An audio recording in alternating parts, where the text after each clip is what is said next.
Assalamualaikum warahmatullahi wabarakatuh. Terima kasih atas kesempatan yang diberikan, dan buat Bel alhamdulillah sudah makan bersama ulun tadi. Pakai menarik Bapak ini, orang dia agak makan. Oke. Jadi kan kita makan. Aksi nyata ulun ini sebagai bentuk tugas dari program Guru Penggerak, yaitu pada modul 1.4 penerapan budaya positif. Positif tuh positif. Ini yang dibuat oleh ulun sendiri sebagai calon Guru Penggerak Abdul Rahim dari instansi SDN melalui dua organisasi. Posisi itu posisi peduli dulu. Oke, di sini budaya positif merupakan perwujudan dari nilai-nilai atau keyakinan universal yang diterapkan di sekolah. Budaya positif diawali dengan perubahan paradigma tentang teori kontrol. Selama ini, barangkali kita sebagai guru merasa berkewajiban mengontrol perilaku siswa agar memiliki perilaku sesuai yang guru harapkan. Perwujudannya, guru sering memberikan hukuman kepada siswa yang melakukan kesalahan dan memberikan imbalan terhadap perbuatan baik yang dilakukan siswa. Oke, nah di sini ini yang sering kebanyakan guru yang dilakukan apabila seorang guru melihat anaknya yang tidak sesuai dengan pandangan kita dari segi perilaku atau segi pembelajaran, maka kita akan siswa itu pasti akan mendapatkan sebuah bentuk hukuman. Tapi kalau ini anak berprestasi, mungkin kita akan memberikan reward, contohnya terima kasih luar biasa. Di situ simpel, rumit, atau bisa memberikan bentuk hadiah. Oke, untuk lanjut Bapak Adi. Nah, di sini tentang budaya positif di sini ada 6, yaitu disiplin positif dalam nilai-nilai kebajikan universal, teori motivasi, hukuman dan penghargaan, kemudian ada keyakinan kelas, kemudian kebutuhan dasar manusia, 5 posisi kontrol dan segitiga institusi. Next, lanjut. Nah, ini adalah pertanyaan pemantik. Ketika mendengar kata disiplin, apa yang terbayang di benak Anda? Apa yang terlintas di pikiran Anda? Kita sama-sama di sini kita diskusikan. Kira-kira apa yang Pian lihat setelah Pian melihat kata disiplin itu yang pernah Pian lakukan? Mungkin ada yang mau mengungkapkan perasaannya yang pernah Pian alami. Oke, silakan Bapak Ibu. Gak apa-apa, jangan takut salah. Di sini kita belajar sama-sama. Ya betul, salah satunya adalah menaati peraturan. Selain itu, kira-kira apa lagi selain menaati peraturan? Apa kira-kira? Patuh. Apa lagi kira-kira? Patuh dan taat sama tidak? Sama ya, patuh dan taat.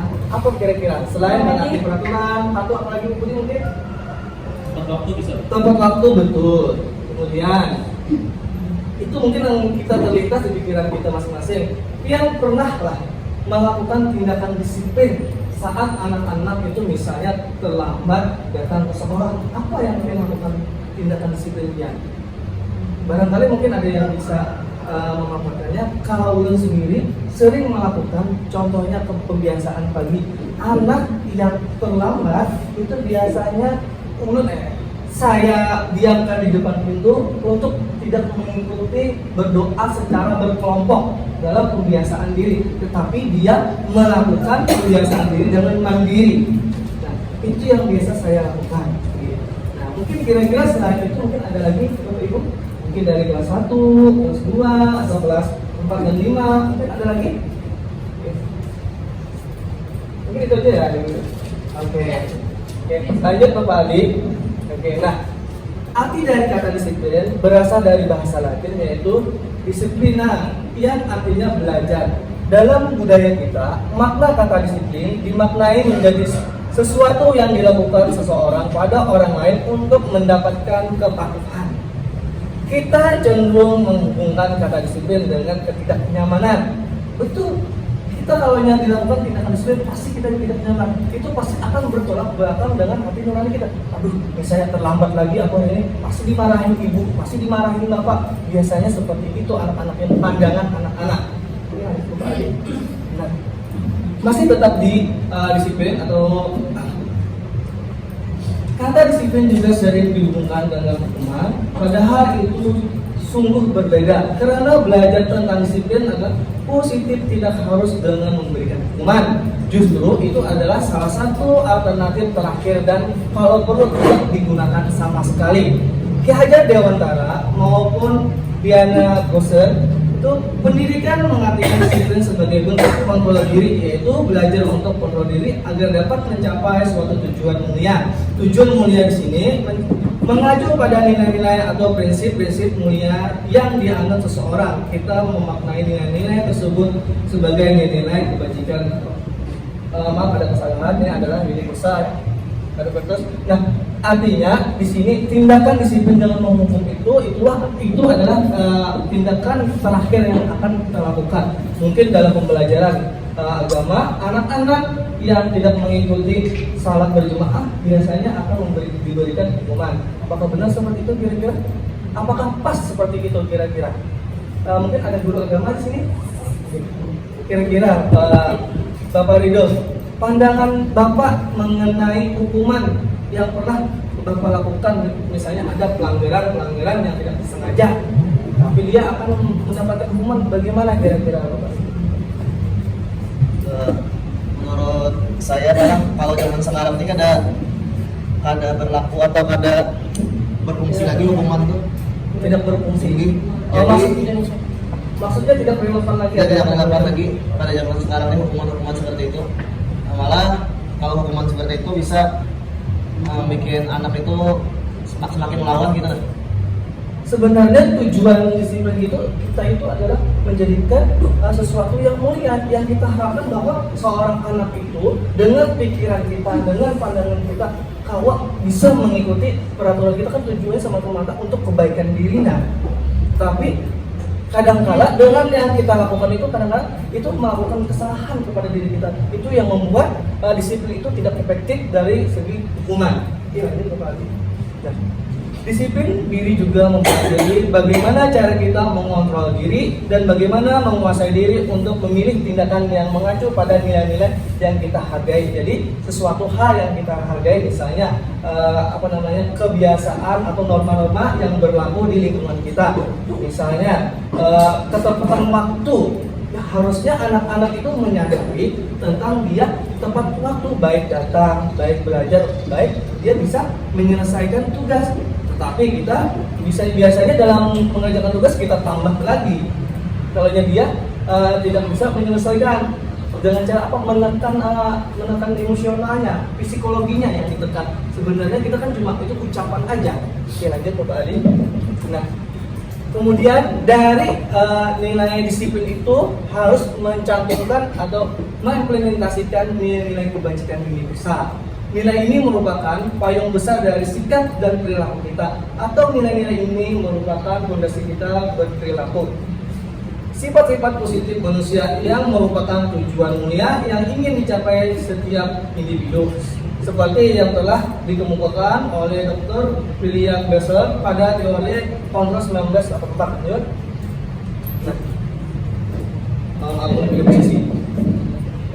Nilai kebajikan diri besar sini ada 6 poin. Profil pelajar Pancasila.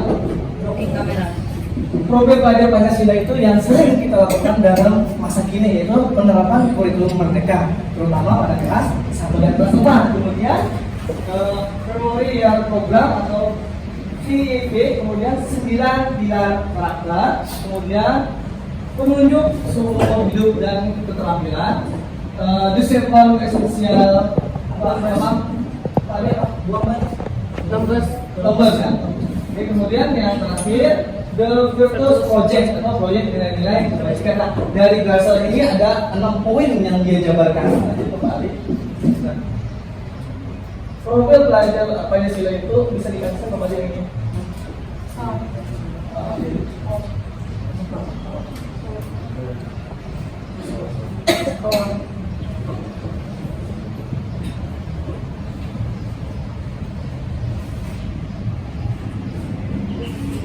Oke. Yang pertama 9 pilar karakter.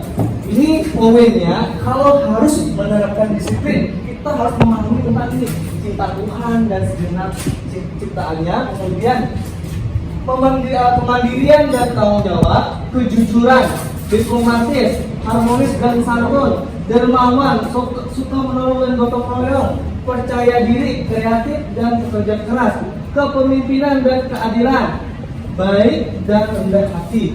Kemudian itu ada disiplin esensial, contohnya ada 7, jadi empati, suara hati, kontrol diri, rasa hormat, kebaikan, toleransi, dan keadilan. Lanjut. Kemudian ada, nah, sebelum kita membahas petunjuk seumur hidup dan keterampilan hidup, mungkin ada pertanyaan, ada saran kira-kira dari Bapak Ibu.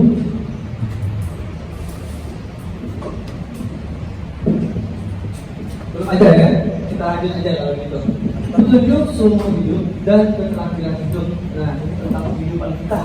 Ini sifatnya universal, seluruh elemen dari yang bawah sampai yang atas, baik anak-anak sampai yang dewasa.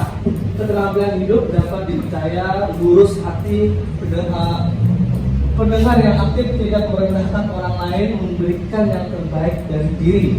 Petunjuk hidupnya peduli, penahan, bekerja sama, keberanian, kemudian pengetahuan, usaha, keluasan atau fleksibel, berorganisasi, kesabaran, kemudian keteguhan hati, kehormatan, memiliki rasa hormat, berinisiatif, integritas, pemecahan masalah, sumber pengetahuan, tanggung jawab, dan persahabatan. Nah, nilai-nilai yang lanjut Pak Adi. Sebelum kita masuk ke materi motivasi perilaku, mungkin ada pertanyaan atau tambahan dari Bapak Ibu tentang kemarin Bapak Adi judulnya juga apa? Slide 8. Tadi Bapak Adi.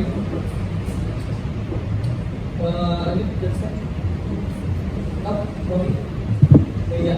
Nah, disiplin positif. Jadi Bapak Ibu, seperti yang Ulus saya katakan tadi, bahwa disiplin itu jangan memikirkan bahwa tindakan yang menghukum itu ada suatu tindakan disiplin, itu melainkan suatu tindakan kesalahan. Tapi bentuk hukuman itu yang bisa mengeksplorasi diri anak, yang membuat dirinya berubah. Misalnya, ini contoh kesalahan yang salah.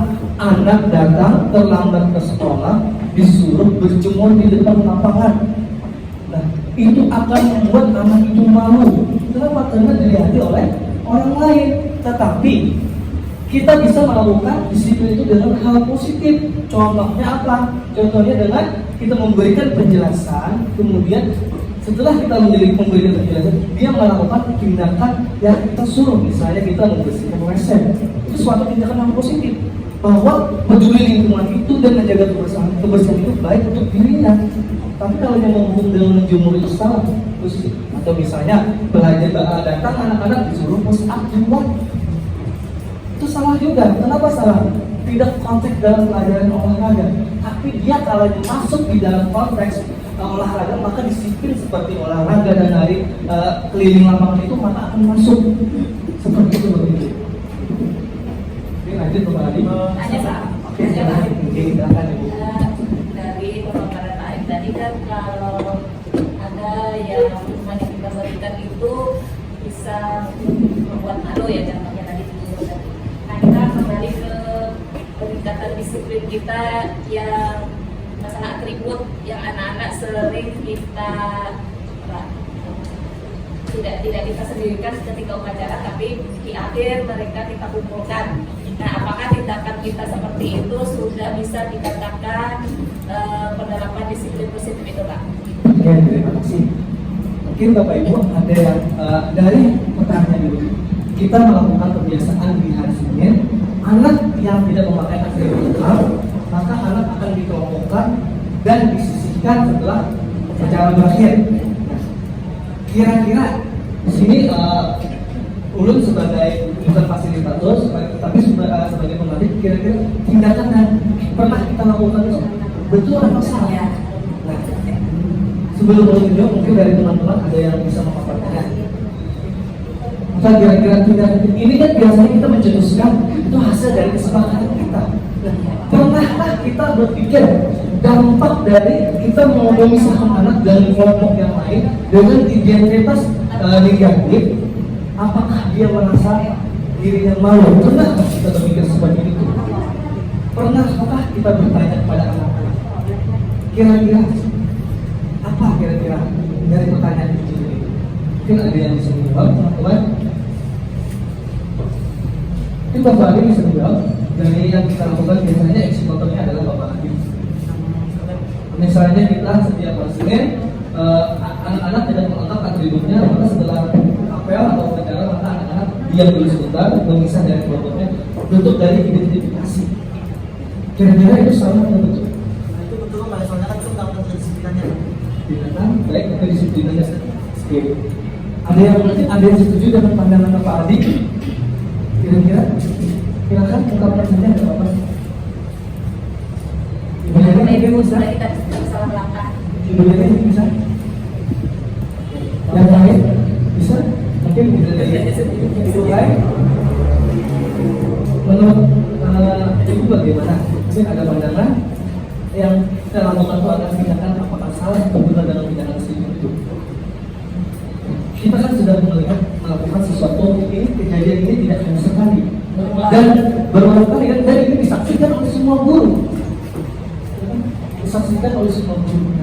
Yang menjadi poin penting setelah kita melakukan pengelompokan secara terpisah, kita harusnya menanyakan kepada anak apakah kita membuat anak itu mau atau tidak. Kalau yang menurut pandangan anak itu tidak mau, berarti itu sah-sah saja. Tapi kalau dia membuat anak itu mau, maka itu harus dirubah polanya. Contohnya, kita di sekolah kita melakukan keyakinan sekolah dengan memisahkan anak yang atributnya tidak lengkap itu berdasarkan kesepakatan yang telah dipikirkan. Kita di sana tidak menjumur, cuma mendata, ya kan? Biasanya kita lakukan adalah mendata anak yang tidak lengkap, kemudian memberikan nasihat. Nanti minggu depan, Senin depan, pakailah atribut yang lengkap. Selain itu kita melakukan komunikasi dengan orang tua. Jadi kita tidak pernah menjemur ya. Itu tidak ada jemuran. Yang dimaksud saya menjemur itu memang dia melakukan kesalahan, dia berdiri setengah jam dengan kesalahannya dia. Tapi yang kita lakukan itu adalah memisahkan untuk mengidentifikasi. Kenapa? Supaya tidak terjadinya pembunuhan pada anak-anak, supaya tidak susah mengidentifikasinya. Mungkin seperti itu Ibu. Ada yang lain mungkin? Dengan hukuman yang dijemur tadi, kalau itu sudah hasil dari kesepakatan Pak. Jadi sebelum kita melakukan itu kita sudah mengadakan kesepakatan dengan terlambat ini dari hasil kesepakatan bersama. Apakah itu bisa dikatakan disiplin positif? Terima kasih. Sebelum saya menjawab, sebenarnya ini ada slide khususnya tentang disiplin positif, tapi saya jawab dengan sedikit aja di sini. Nanti kita lanjutkan. Betul Ibu. Kita membuat peraturan berdasarkan kesepakatan itu berdasarkan timbal baik dari segi positif dan segi negatif untuk membangun anak. Nah, itu bisa dikatakan adalah kesepakatan. Nah, bisa seperti itu begitu. Karena kita sudah melihat konsekuensinya. Kada sebelah pihak dari sudut pandang seorang guru saja, tapi malah kita sudah pandang dari murid dan teman-teman yang lain memandang ini seperti apa. Tidak serta-merta di hukum ini. Iya betul itu. Oke, kasih lain.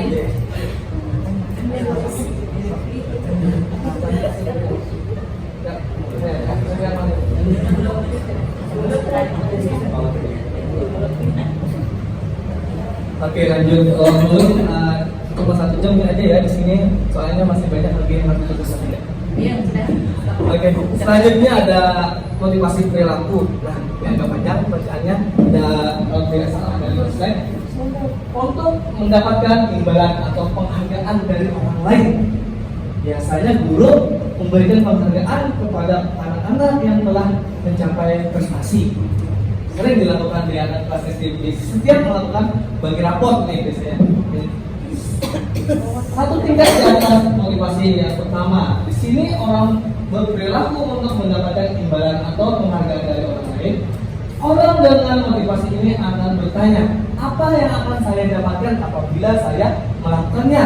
Mereka melakukan sebuah tindakan untuk mendapatkan pujian dari orang lain yang menurut mereka penting dan mereka letakkan dalam dunia berkualitas mereka. Mereka juga melakukan sesuatu untuk mendapatkan hadiah, pengakuan atau imbalan. Motivasi ini juga bersifat eksternal. dalam motivasi perilaku ini yang pertama ya Wali. Yang pertama ya. Nah, sebelum lanjut kita kembali dulu motivasi perilaku itu menurut teori Diana itu dalam bukunya Restitution School Discipline menyatakan ada 3 motivasi perilaku.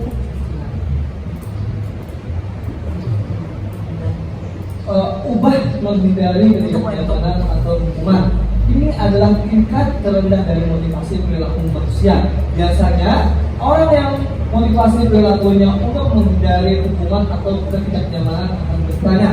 Ini contoh orang yang menghindari masalah pasti akan bertanya seperti ini. Apa yang akan terjadi apabila saya tidak melakukannya? Biasanya seperti itu. Sebenarnya mereka sedang menghindari permasalahan yang mungkin muncul dan berpengaruh pada mereka secara fisik, psikologis maupun tidak terpenuhinya kebutuhan mereka. Bila mereka tidak melakukan tindakan tersebut, motivasi ini bersifat eksternal. Lanjut. Ini sudah, lanjut. Nah, yang ketiga, orang dengan motivasi ini akan bertanya, ini kelanjutan dari pertanyaan sebelumnya. Pertanyaan sebelumnya tadi biar sendiri. Nah, pertanyaan kayak ini. Nah, pertanyaan ini, orang dengan motivasi ini akan bertanya, apa yang akan saya dapatkan apabila saya melakukannya? Lanjut. Lalu ini lanjutannya. Akan menjadi orang seperti apa apabila saya melakukannya? Mereka melakukan sesuatu karena nilai-nilai yang mereka yakini dan dihargai. Dan mereka melakukannya karena mereka ingin menjadi orang yang melakukan nilai-nilai yang mereka yakini tersebut. Ini adalah motivasi yang akan membuat seseorang memiliki disiplin positif karena motivasi dan perilakunya bersifat internal bukan eksternal. Jadi Bapak Adi.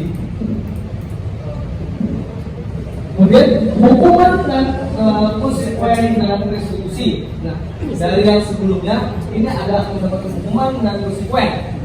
Pembahasan kali ini akan memperkenalkan disiplin positif yang dinamakan restitusi. Restitusi adalah proses menciptakan kondisi bagi murid untuk memperbaiki kesalahan mereka sehingga mereka bisa kembali pada kelompok mereka dengan karakter yang lebih kuat menurut Wilson tahun 2004. Restitusi juga merupakan proses kolaboratif yang mengajarkan murid untuk mencari solusi untuk masalah mereka dan membantu murid berpikir tentang orang seperti apa yang mereka inginkan dan bagaimana mereka harus memperlakukan orang lain. Nah, ini dari faktor-faktor yang telah muncul sebelumnya sebelumnya lagi. Nah, dari faktor-faktor ini, dari 3 slide ini, itulah muncullah tentang restitusi. Jadi suatu tingkat di atas motivasi itu, ini kan pertanyaannya orang dengan motivasi akan bertanya apa akan saya dapat apabila melakukannya. Ini bentuk motivasinya ada 2, ada motivasi dari faktor luar, ada faktor dari dalam. Contohnya guru. Contohnya kenapa kalian ingin mengajar? Apa kira-kira? Siapa yang bisa menjawab? Ibu Nian? Silakan. Kenapa ibunya ingin mengajar? Apa kira-kira ibunya?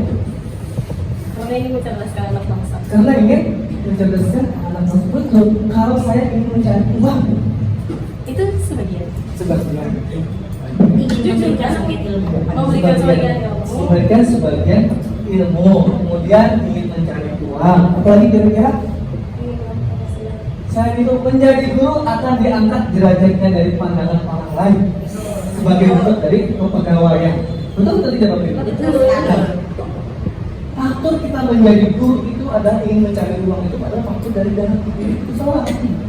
Kita kan pekerjaan saya sebagai guru, saya sebagai guru tujuannya apa? Ingin mencari uang. Selain itu ingin mencerdaskan anak bangsa. Itu adalah faktor yang kita timbulkan keyakinan kita bahwa dengan kita mengajar menjadi guru itu mendapatkan uang dan bisa mencerdaskan anak bangsa. Itu adalah faktor internal kita. Sedangkan faktor eksternal kita itu adalah dorongan dari luar yang di luar dari diri kita, yaitu salah satunya adalah supaya kita mengangkat derajat kita. Biasanya orang Banjarmasin, Kalimantan Selatan jadi pegawai itu dihargai oleh orang-orang atau masyarakat di lingkungannya. Itu salah satu faktor pendorong eksternal kita. Nah, bagaimana dengan murid kita?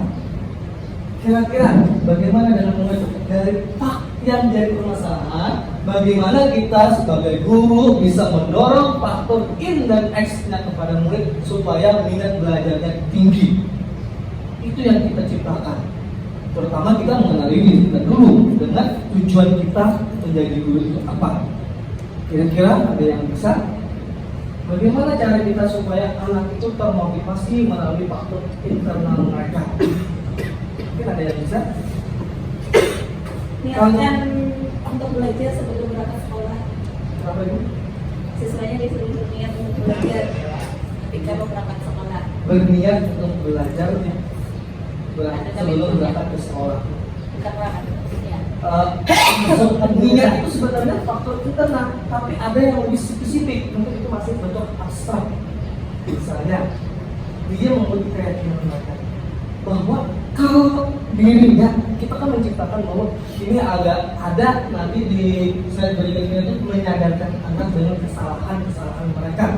Jadi kalau yang anak itu tidak belajar, maka dia akan menjadi apa dirinya nanti. Seperti itu faktor internalnya. Faktor eksternalnya dia melihat lingkungan.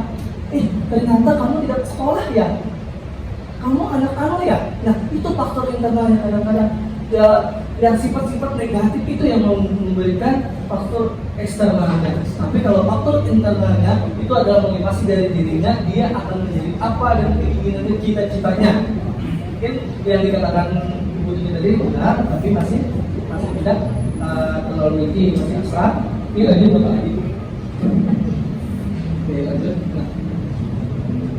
Terus berarti pembahasan kali ini akan memperkenalkan disiplin yang dinamakan restitusi. Oke, nah, adakah perbedaan antara hukuman dan konsekuen bila sama? Di mana persamaannya bila berbeda? Bagaimana perbedaannya? Contohnya, belum memberikan contoh. Saat pelajaran olahraga, Adi datang terlambat saat pelajaran olahraga, maka dia disuruh keliling 5 putaran dalam pelajaran olahraga terlambat. Kira-kira itu termasuk hukuman atau konsekuen? Coba. Kenapa? Jadi ada konsekuen, ada hukuman selesai. Kira-kira yang hukuman dulu kenapa? Kalau tidak ada kesepakatan terlebih dahulu. Tidak ada kesepakatan.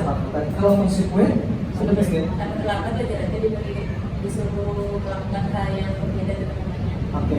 Ada lagi satu pertanyaan. Pertanyaannya gini. Aldi tidak tepat melakukan pembelajaran atau mengerjakan tugas dengan waktu yang ditentukan, sehingga ibu gurunya menambah soal yang diberikan kepada Aldi. Itu konsekuen atau hukuman kira-kira? Karena tidak selesai dalam mengerjakan, maka ditambahlah tugasnya lagi. Kira-kira itu hukuman konsekuen.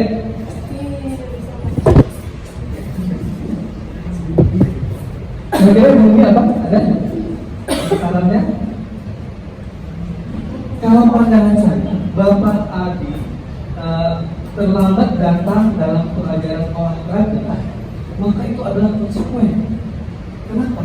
Konteksnya adalah dia berlari. Pelajaran olahraga adalah menggerakkan badannya. Nah, biasanya seperti itu kan konsekuen. Tetapi kemudian Ibu Tina menyuruh memberikan tambahan tugas, maksudnya hukuman. Tujuannya untuk apa? Yang penting ada tujuannya untuk apa? Kalau olahraga itu kan biasanya teman-temannya sudah berlari duluan dalam pelajaran olahraga, ditambah dia olahraga aja. Tapi teman, sedangkan yang kasus yang dalam pembelajaran dia ditambah lagi, sedangkan dia tidak dapat, makin pusing di kepala dia. Itu yang menjadi hukumannya. Belum kata disiplin tanpa nama kata disiplin di belakangnya sesungguhnya sudah merupakan identitas sukses dan hukuman merupakan identitas gagal. Jadi kita akan melihat hukuman adalah merupakan identitas gagal. Jadi hukuman itu sangat tidak tepat dilakukan. Kemudian disiplin yang sudah bermakna positif berbagi dua, yaitu disiplin dalam bentuk konsekuensi dan disiplin dalam bentuk restitusi. Restitusi. Restitusi. Nah, yang dijelaskan saya tadi adalah bentuk konsekuen. Nah, lanjut Bapak Adi. Nah, sini ada pertanyaan materi. Mengapa kita memiliki peraturan tentang penggunaan helm pada saat mengendarai kendaraan roda 2? Kira-kira kenapa kita harus memakai helm? Maka mengurangi kecelakaan. Jadi mengurangi itu kan supaya menghindari kecelakaan. Menghindari kecelakaan. Contoh kalau kita pakai helm bisa menghindari kecelakaan. Kalau misalkan apa jalan cinta atau apa gitu, akan mendadak tuh Mengurangi Resiko. risiko. Di dalam Risiko. Nah, ini yang risiko kecelakaan pasti ada dampaknya. Itu bentuk konsekuen atau hukuman kira-kira? Dia memakai helm tujuannya untuk mengurangi risiko kecelakaan. Nah, itu kalau dia mendapat nanti kecelakaan dan dia cedera, tapi dia menggunakan helm, itu kan dampaknya adalah cedera. Nah, itu ada konsekuen atau hukuman kira-kira dari itu? Iya, konsekuen. Jadi sudah paham, sudah tahu hukumannya. Jadi berbagi.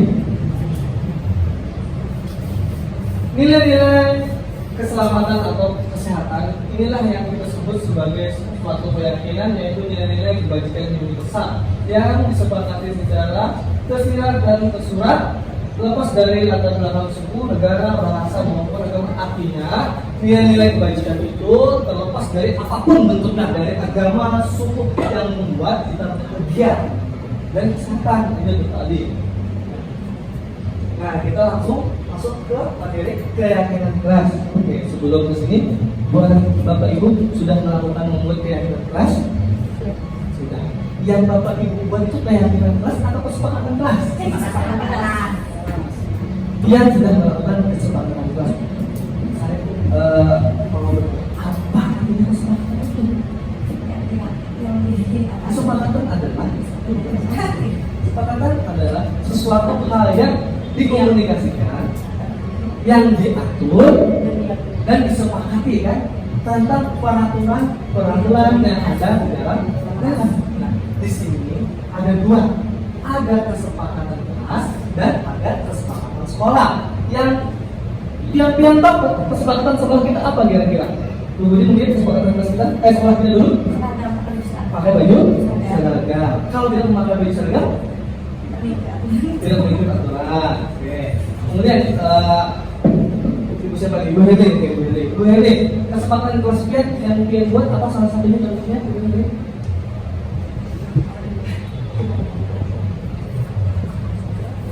Tidak boleh makan di kelas saat belajar. Tidak boleh makan di kelas saat belajar. Ya betul. Sama kayak saya.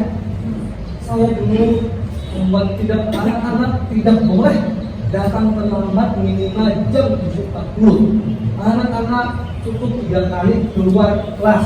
Anak-anak tidak boleh membawa HP, boleh menggunakan HP saat izin guru.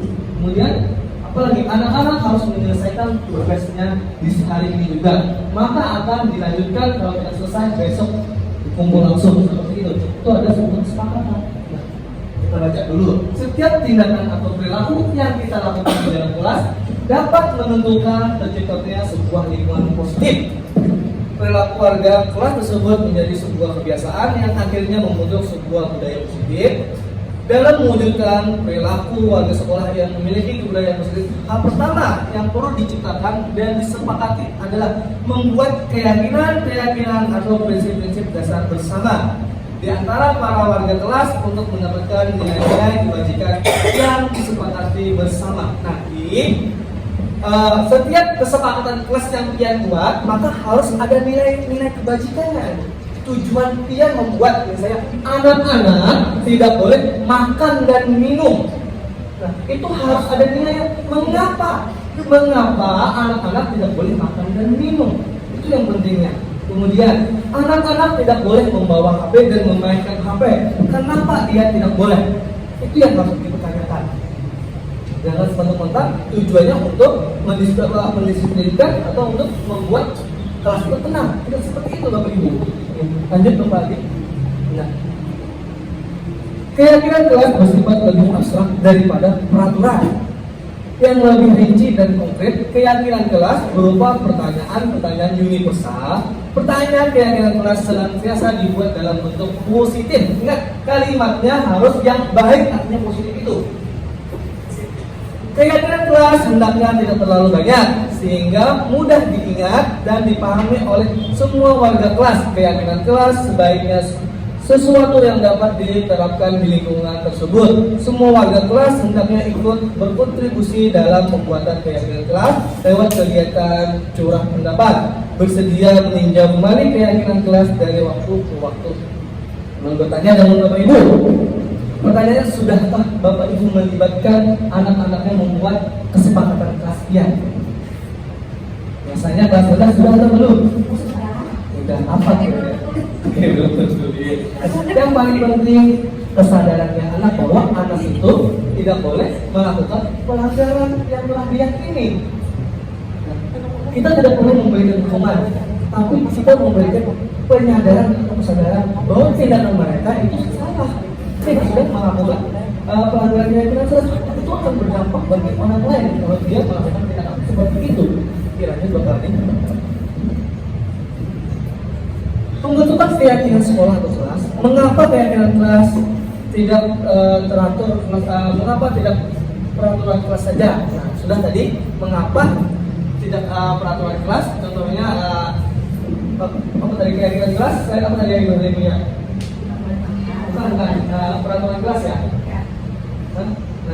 Kayak kesepakatan kelas. Kira-kira kesepakatan kelas yang dia lakukan itu sama nggak dengan peraturan kelas? Tidak boleh makan tadi, yang poinnya tidak boleh makan, sama nggak kira-kira? Oke, lanjut. Suatu keyakinan akan lebih memotivasi seorang dari dalam atau motivasi secara intrinsik. Seorang akan lebih tergerak dalam bersemangat untuk menjalankan keyakinan daripada hanya sekedar mengikuti serangkaian peraturan yang mengatur mereka harus berlaku sebagai atau begitu, yang membuat ketidaknyamanan dan keterpaksaan. Itu tadi.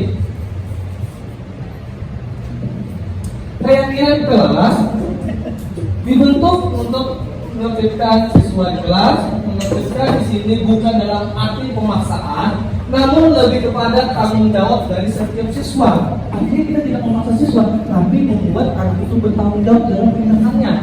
Kemudian, karena keyakinan kelas dibentuk secara bersama-sama, maka dari itu sudah menjadi tanggung jawab para siswa untuk menaati tanpa adanya paksaan. Fungsi keyakinan kelas juga sebagai mengendali diri agar siswa juga belajar untuk bersikap di sekolah maupun di rumah. Meyakini kelas dibuat secara bersama-sama dengan seluruh siswa dan mempunyai nilai-nilai kebajikan yang dapat dipercaya. Keyakinan kelas merupakan salah satu disiplin positif yang dapat untuk diterapkan dalam membangun budaya positif di lingkungan sekolah. Keyakinan kelas harusnya berpihak kepada murid, ya kan ya? Berpihak kepada murid, bukan berpihak kepada kita. Bukan kita menginginkan di dalam kelas itu tenang, tapi ini tujuannya supaya murid itu menyadari, membiasakan diri dengan tindakannya. Oke, lanjut. Dan dirumuskan bersama dengan murid demi membangun kemandirian mereka. Guru hanya sebagai fasilitator di dalam hal ini. Keyakinan kelas dibuat dengan secara universal. Ini kata-katanya maksudnya universal, tidak mengandung unsur suku, negara, agama, dan ekosistem universal yang mencakup berbagai macam aspek kesepakatan atau aturan yang telah berlaku di dalam lingkungan kelas tersebut. Kalimat yang digunakan pun juga berupa kalimat positif yang dapat dan mudah untuk diingat oleh para siswa. Keyakinan kelas tidak dibuat dalam jumlah banyak sehingga mudah diingat dan dipahami oleh semua warga. Artinya kita membuat keyakinan kelas itu tidak menggunakan kata-kata yang banyak, sedikit tapi pas.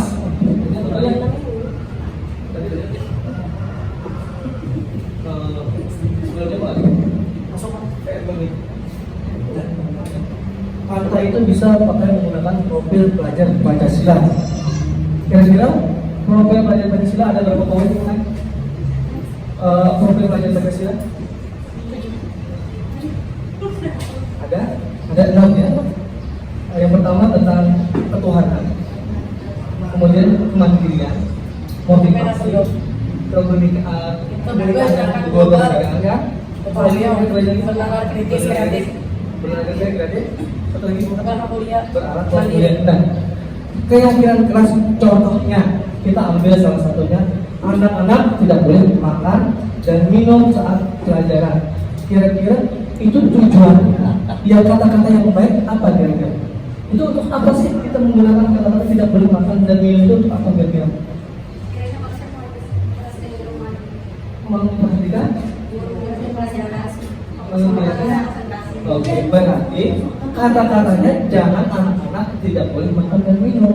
Nanti anak-anak tertib mengikuti pelajaran. Anak-anak tertib mengikuti pelajaran tanpa ada gangguan yang lain. Jadi minum dan makan itu adalah gangguan. Nah, itu kata-katanya. Jadi bisa menggunakan kata tertib, itu ada kata universalnya. Tertib kan tidak ada unsur agamanya kan? Tidak ada unsur negara. Semua dari negara itu pasti kata tertib itu maknanya cuma satu kan? Tertib itu kan? Nah, jadi bisa menggunakan anak-anak bisa tertib saat mengikuti pelajaran di kelas tanpa ada gangguan. Banyak gangguannya, tidak hanya makan dan minum, bermain juga itu adalah gangguan. Tapi salah satunya kan tadi sudah dijelaskan, keyakinan kelas itu bersifat abstrak. Kata-katanya tidak menjurus ke arah yang lain, tidak menjurus ke spesifik lagi, tidak kepada poin dan objeknya itu pada makan dan minumnya. Ada tambahan? Silakan kita di sini berdiskusi. Ada saran dari teman-teman, ada yang dirasa kurang tepat mungkin atau bisa menambahkan.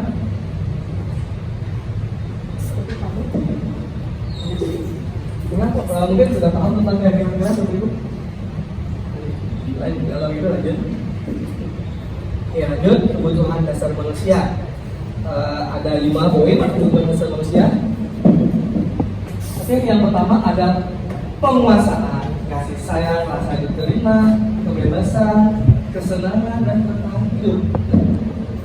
Saya menggambarkan salah satu bentuk dari laki-laki dan perempuan sebagai Tuhan. Ini salah satu bentuk dari kesenangan juga bisa, kemudian kasih sayang dan bertahan hidup juga bisa. Kira-kira tujuan kita boleh tanya dengan Bapak Ayah tadi? Bapak Ayah tadi, bagaimana cara Bapak Ayah tadi bisa bertahan hidup? Makan minum yang cukup. Makan, minum, oke. Nah, kemudian kasih sayang, rasa cinta, itu maksud kasih sayang.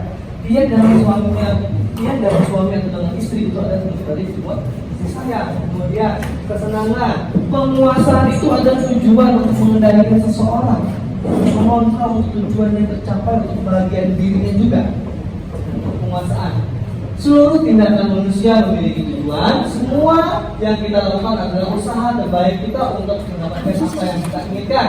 Ketika kita mendapatkan yang kita inginkan, sebetulnya kita sedang memenuhi sesuatu atau lebih dari satu kebutuhan dasar kita. Ketika seorang murid melakukan suatu perbuatan yang bertentangan dengan nilai-nilai kebajikan atau melanggar peraturan, hal itu sebenarnya dikarenakan mereka gagal memenuhi kebutuhan dasar mereka. Untuk lebih jelasnya, mari kita lihat satu persatu kalimat berikut. Nah, jadi di sini ada poinnya. Murid melakukan suatu perbuatan yang bertentangan dengan nilai kebajikan. Contohnya perkelahian, berantem. Nah, berantem itu suatu tindakan yang sesuai dengan nilai kebajikan. Pasti ada tujuannya, membela diri, kemudian membuat diri senang. Contohnya membuli orang lain, pasti dia merasakan senang kalau dia membuli. Salah satu bentuk nilai kasih sayang itu sebenarnya. Kemudian ada kesenangan juga masuk. Perkelahian itu masuk dari bertahan hidup. Nah, itu juga tadi. Ketika seorang murid melakukan suatu perbuatan yang bertentangan dengan nilai kebajikan atau melanggar peraturan, hal itu sebenarnya dikarenakan mereka gagal kebutuhan dasar mereka untuk menjelasnya. Kita coba tadi sudah ada kalimatnya.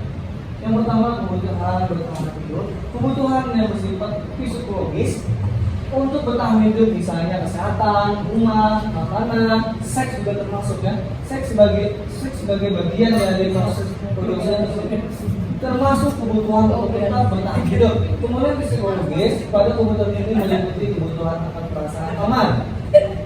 Kemudian contoh kasus yang terjadi di sekolah dasar ialah ketika ada anak yang selalu meminta bekas makanan temannya, diketahui ternyata anak tersebut melakukannya karena lapar. Hal tersebut terjadi karena orang tuanya tidak mengembalikan bekal makanan untuk mungkin ada yang terjadi pada murid-murid. Jadi untuk bapak, kalau pas waktu istirahat kan ada salah satu temennya beli mie instan, terus ada yang lainnya minta gitu sama-sama makan. Pernah ditanya kenapa dia minta? Kalau minta itu gak pernah sih coba, sering menemukan aja kan gitu.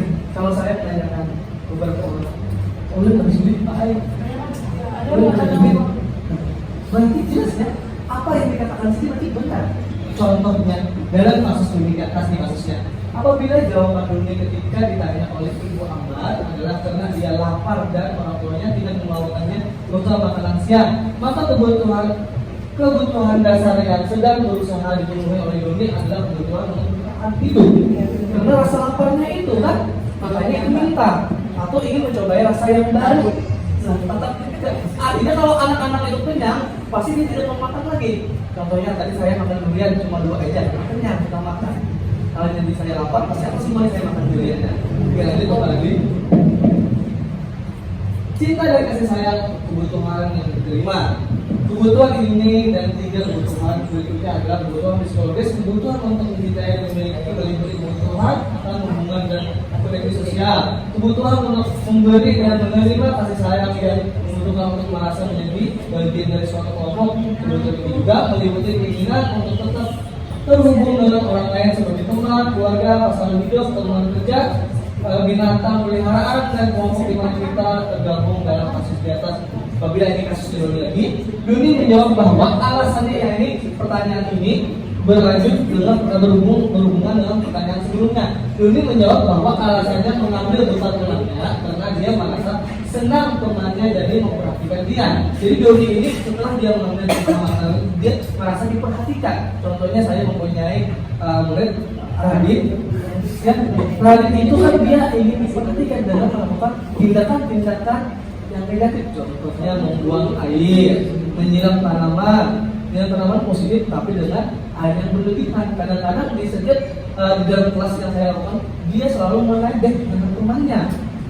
Sebenarnya dia ingin diperhatikan. Nah, ini salah satu contoh Doni tadi.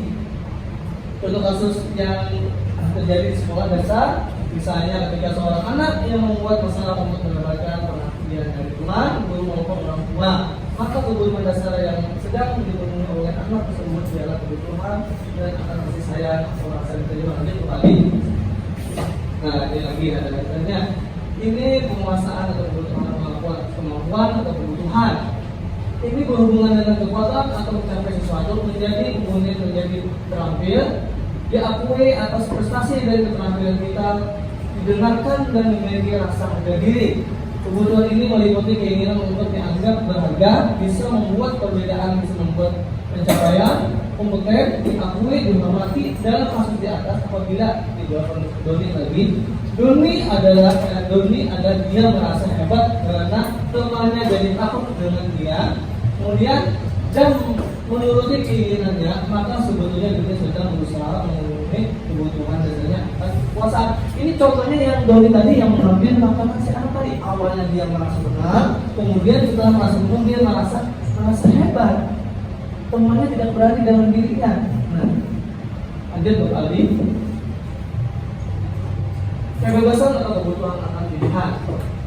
Kesenangan atau kebutuhan atau merasa senang, kebutuhan akan kesenangan adalah kebutuhan untuk mencapai kesenangan, bermain dan tertawa. Bayangkan hidup tanpa kenikmatan apapun, betapa menyedihkan. Dasar menghubungkan kebutuhan akan kesenangan dengan belajar anak-anak dengan kebutuhan dasar. Kesenangan yang tinggi biasanya ingin menikmati apa yang dilakukan. Mereka juga konsistensi tinggi saat mengerjakan hal-hal yang disenangi. Mereka juga permainan dan suka mengoleksi barang, suka bergurau, suka melucu dan juga mengemaskan bahkan saat bertingkah laku buruk.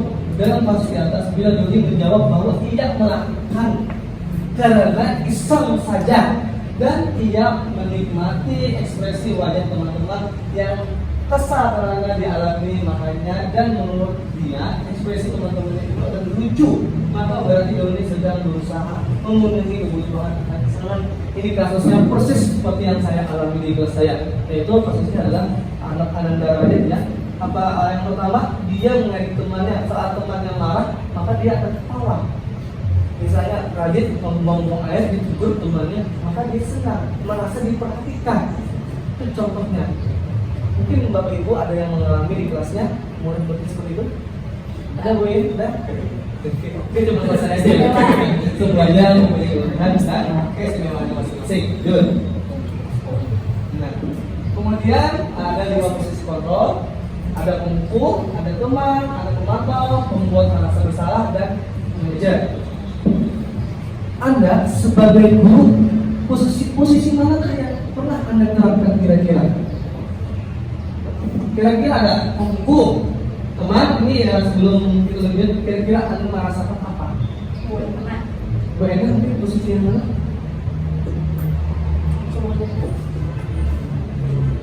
Ada pemukul, teman, pemantau, pembuat merasa bersalah, dan manajer. Itu kan menurut Diana Gerson dalam bukunya institusi itu memutuskan bahwa guru perlu meninjau kembali penerapan disiplin di dalam ruang kelas, mereka selama ini apakah telah efektif, apakah berusaha memerdekakan dan memandirikan murid bagaimana dan mengapa melalui serangkaian riset dan berdasarkan pada teori kontrol. Itu William Gasser itu berkesimpulan ada 5 posisi kontrol yang diterapkan oleh seorang guru. Nah, contohnya pemukul itu guru yang suka setelah guru suka mengadil, guru yang suka memberikan hukuman. Maksudnya seperti ini, anak-anak itu biasanya melanggar peraturan. Misalnya anak itu memakai seragam yang tidak sesuai. Misalnya saat olahraga kan, anak-anak tidak memakai seragam olahraga ketentuan di sekolah kita. Misal harus kalau dia olahraga di sekolah kita, dia harus memakai seragam sekolah kita juga. Kalau dia tidak memakai, maka dia akan diberikan hukuman. Hukumannya apa? Terserah. Yang penting dapat hukuman. Contoh konkretnya, dia bisa berdiri di samping teman yang tidak memakai seragam, sedangkan dia tidak memakai, temannya berolahraga, sedangkan dia tidak berolahraga, cuma berdiri saja ataupun cuma duduk saja. Nah, itu konsekuensinya dia merasa malu, dan dia gurunya itu tidak pernah menanyakan alasannya mengapa dia tidak memakai seragam olahraga. Itu biasa ciri-ciri guru sebelum disangka oleh selesai guru. Kemudian guru sebagai teman, biasanya ini kelas tinggi. Kelas tinggi ini biasanya menjadikan murid sebagai teman. Misalnya, David, beliin tempat ini. Bagaimana David hari kabarnya? Yuk kita main sama-sama yuk. Biasanya kata-kata pertemanan. Hal-hal seperti itu. Yuk David kita turun ke bawah sambil gandengan. Itu menjadikan posisi kita sebagai teman. Tapi ini ada faktor negatif dan positifnya. Kita lanjutkan dulu. Pemantau, guru sebagai pemantau. Jadi guru itu cuma menilai dan melihat, oh ternyata si David itu seperti itu. Oh ternyata si David itu seperti ini. Kita berikan catatan, lalu kita serahkan kepada wali kelasnya. Itu yang dimaksud dengan pemantau. Lanjut. Kemudian pembuat merasa bersalah. Ini biasanya membuat merasa bersalah guru yang menggunakan kata-kata yang difungsikan. Kenapa jadi bisa difungsi? Menggunakan kata-kata baik, seolah-olah anak itu merasa bersalah dengan tindakannya. Oh ternyata kamu seperti itu ya. Kira-kira yang kamu lakukan itu salah atau betul? Kalau yang seperti ini betul atau salah? Nah, seperti itu kata-katanya biasanya. Jadi anak-anak merasa bersalah. Ini tujuannya baik, menyadarkan anak-anak dalam bentuk peran guru dalam nilai-nilainya. Kemudian yang terakhir adalah manajer. Jadi setiap guru itu bisa menjadi guru mengatur kelasnya sesuai apa yang kita inginkan, sesuai apa yang kita harapkan. Ada konsekuensinya, bukan hukum yang dimaksudkan ini. Jadi anak-anak itu tepat mengerjakan dengan tindakannya. Anak-anak diberikan waktu ini kemudian kita pantau, kemudian kita lakukan tindakan ini. Nah, itu harus kita dulu sebagai manajer. Itu tadi.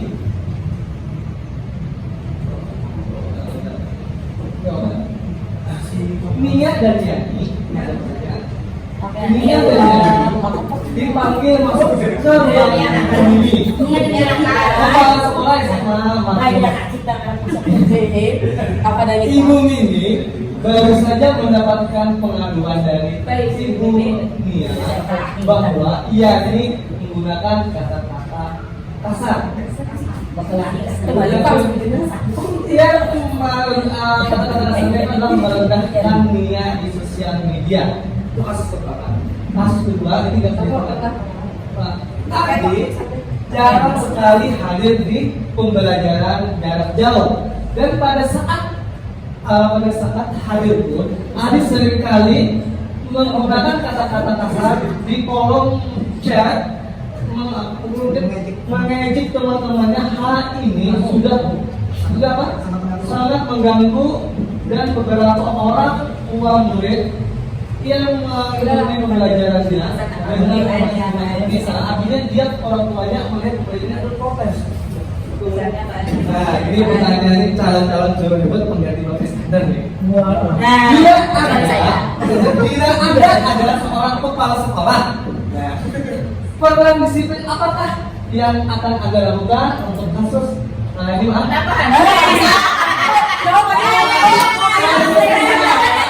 kasusnya tidak ada, jadi tidak tahu. Bila Anda adalah seorang kepala sekolah, penerapan disiplin apakah yang akan Anda lakukan untuk kasus Nia dan Yani? Nah, lalu mengapa? Biarkan aja Pak. Kira-kira kasus pertama dengan kasus Nia dan Yani itu peran Anda sebagai kepala sekolah? Satu laki-laki dan satu perempuan. Mungkin diberikan perannya Nia dan Yani itu ada masalahnya itu sosial media. Kemudian peran Anda sebagai kepala sekolah apa yang Anda lakukan? Untuk menjawab yang masalah yang karena ada kalimat pengaduan Bu Mimi baru saja mendapatkan pengaduan dari ibu dan pengaduan. Ini hampir mirip dengan kasus kejadian di kelas Ulon. Jadi ada siswa mengadu bahwa anaknya mengalami sesuatu, kemudian kada langsung menghukum atau mendisiplinkan anaknya maupun pelakunya, tapi mengkonfirmasi dulu dengan kedua kejadian ini, terus di mana kejadiannya, kapan kejadiannya, mengidentifikasi dulu benar adanya kejadian itu. Terus setelah dapat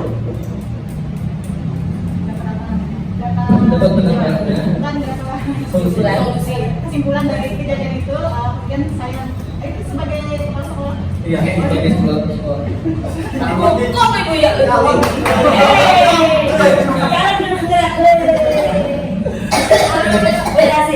Berdasarkan pengalaman juga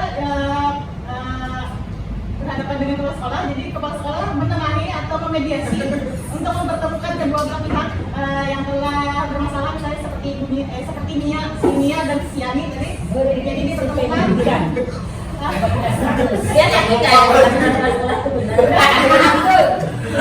Dan dimediasi kebenarannya seperti apa. Jika memang itu benar terjadi, maka diberikan pengarahan kepada si pelaku untuk tidak mengulangi perbuatannya dan memberikan minyak atau menyampaikan dampak negatif dari perbuatannya, kemudian solusinya dan memberi masukan kepada guru wali kelasnya apa yang harus tindakan apa yang harus dilanjutkan setelah itu, setelah mediasi. Jadi setelah mediasi, kepala sekolah meminta wali kelas untuk menghubungi orang tuanya dan menyampaikan kejadian yang sebenarnya. Seperti itu. Oke, terima kasih kepada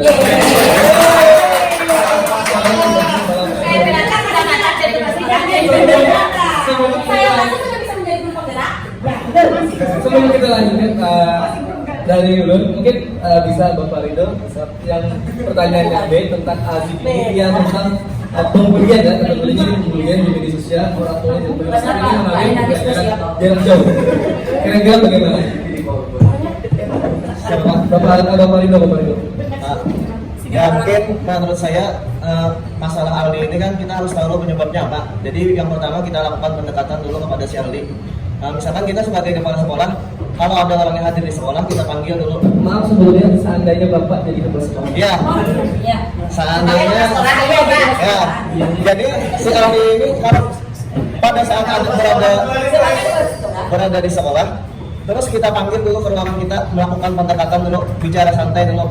Nah, terus apa kita mencari alasannya kenapa ini jarang hadir, ataukah ada masalah apa pada dirinya atau pada lingkungan atau keluarganya yang mengakibatkan ini jarang sekali hadir pembelajaran jarak jauh, entah itu kita mencari penyebabnya.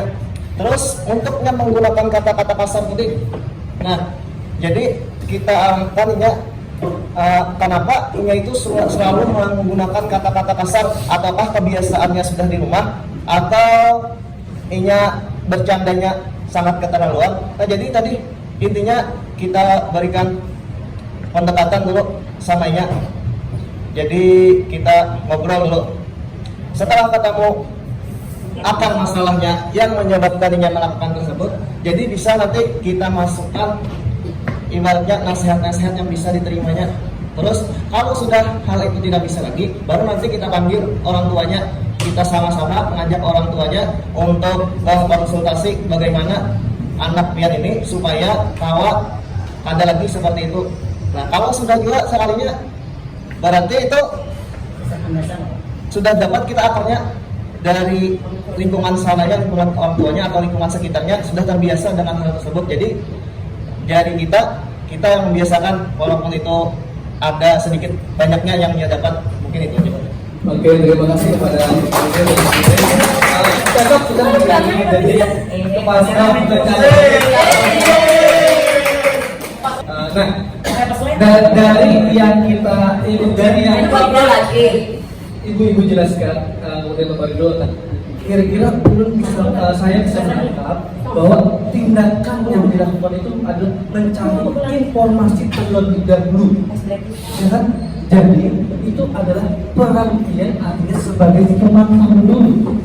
Jadi melihat kejadiannya seperti apa, mencatat, mengevaluasi, kemudian setelah itu dia melakukan tindak lanjut, artinya posisi dia sebagai manajer.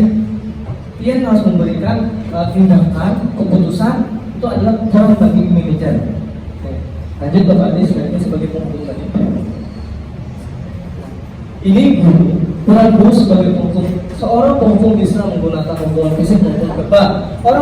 Orang-orang yang menjalankan posisi penghukum senantiasa mengatakan bahwa sekolah memerlukan sistem atau alat yang dapat lebih menekan murid-murid lebih dalam lagi. Ini dalam cara penekanan dan peraturan yang lebih ketat maksudnya. Guru-guru yang melakukan posisi penghukum akan berkata, patuhi aturan saya, atau awas, kamu selalu saja salah. Kemudian pasti selalu yang terakhir selesai. Guru seperti ini senantiasa percaya hanya ada satu cara agar pelajaran bisa berhasil, yaitu cara dia. Maksudnya cara gurunya, ininya. Jadi Bapak Ali, kurang guru membuat merasa bersalah. Artinya yang sudah dijelaskan, kita menggunakan kata-kata yang baik. Kata-kata keluar dengan lembut akan seperti, ibu sangat kecewa sekali dengan kamu. Berapa kali Bapak harus memberitahu kamu ya? Di mana coba? Kalau orang tua kamu tahu kalau berbuat begini. Nah, di posisi ini murid akan memiliki penilaian diri yang buruk tentang dirinya, yang dimaksud dengan kata-kata lembut tadi. Nah, ini adalah kata-kata supaya murid sudah merasa bersalah. Aja Bapak.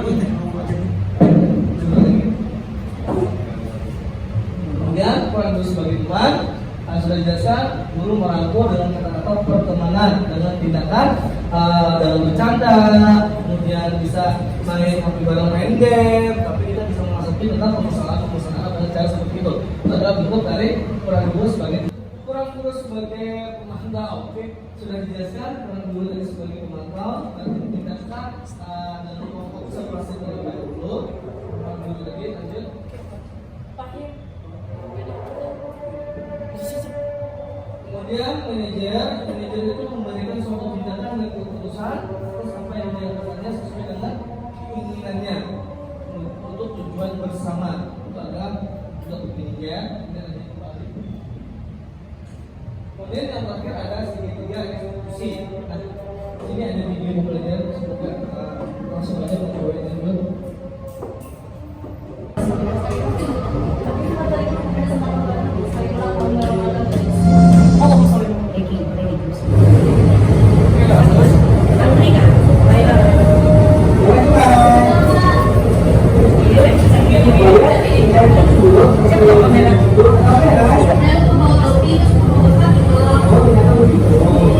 Gak apa-apa ya lain, semua orang punya kesalahan, kita memiliki kesalahan. Jadi teman-teman lo, di hasil semua lo, mereka juga pernah turut terima kasih.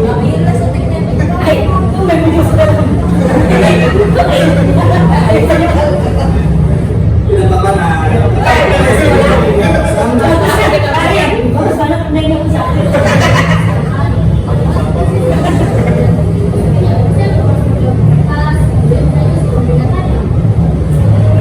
berarti ada itu ya sama kamu. Tapi ini sudah bagus kamu dalam berlaku.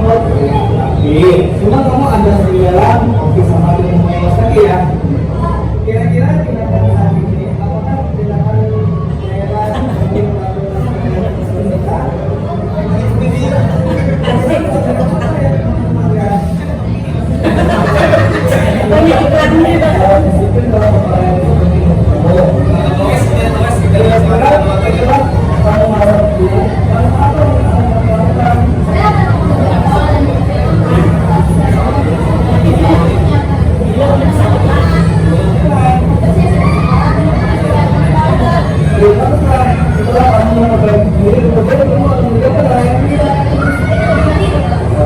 Oke, kalau begitu naik silakan masuk ke sekolah. Siap-siap ikut pelajaran ya. Sama-sama. Lanjut. Ini kasus kedua. Makanya pada semuanya.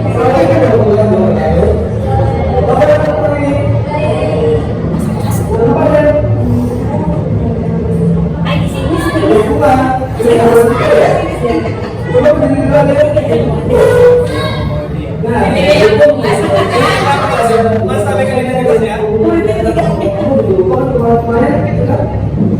Ada orang-orang usaha ini masih ada hasilnya ya. Kenapa ada? Bapak, kemarin saya ikut turunannya dan mereka sama saya saya. Akhirnya saya ulang tugas. Kamu datang ke sekolah kenapa kan? Tidak Pak. Betul, Anda sudah mengikat dengan benar, karena sudah kita mengenal walaupun tugas yang dikerjakan sudah selesai. Tapi dengan kesalahan yang itu apa sudah melanggar yang diperlukan? Tidak Pak. Saya melanggar janji. Kira-kira yang dilanggar yang bersama dengan Ya Pak, saya tidak bertanggung jawab atas tugas yang diberikan oleh Pak Guru. kalau yang tahu sikap melanggar itu penting tidak bagi kamu? Ini Pak, Kalau sudah tahu penting, kira-kira apa yang ada lakukan programnya? saya akan bersama kembali di daerah Kabupaten. Bagus sekali, kalau ada sudah tahu.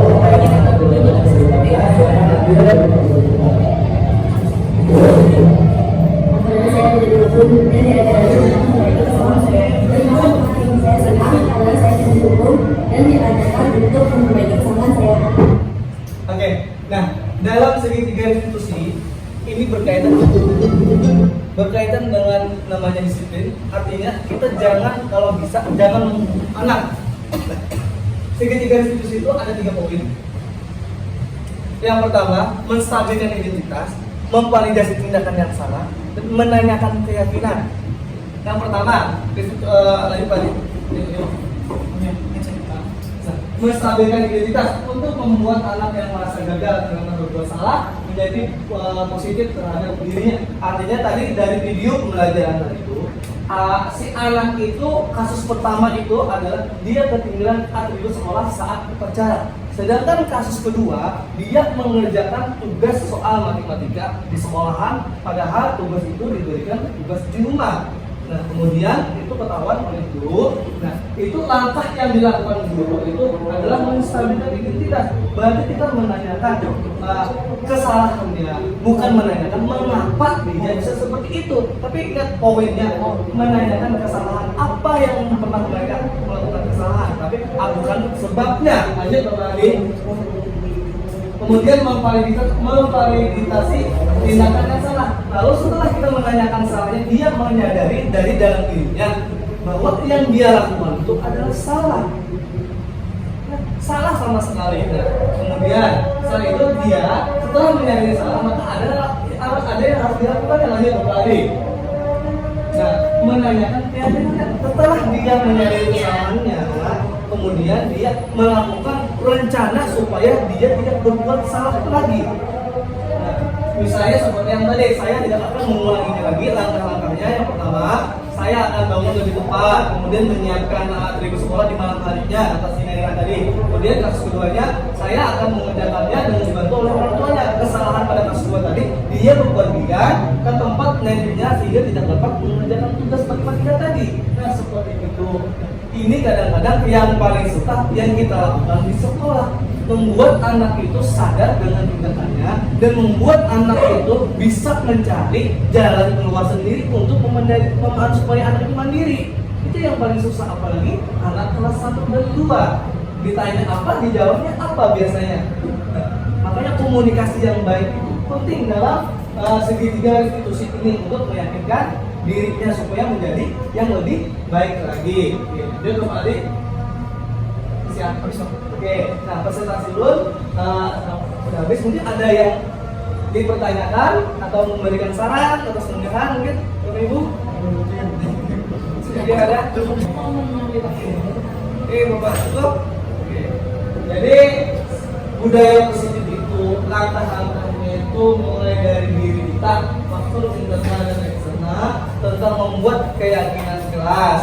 Kemudian setelah kita menentukan keyakinan kelas kita bisa menyesuaikan tindakan apa yang harus dilakukan kepada anak apabila anak melanggar peraturan.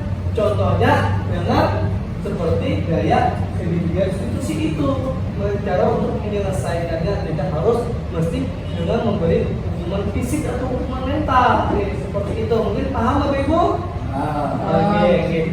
Kalau tidak ada pertanyaan, wassalamualaikum warahmatullahi wabarakatuh.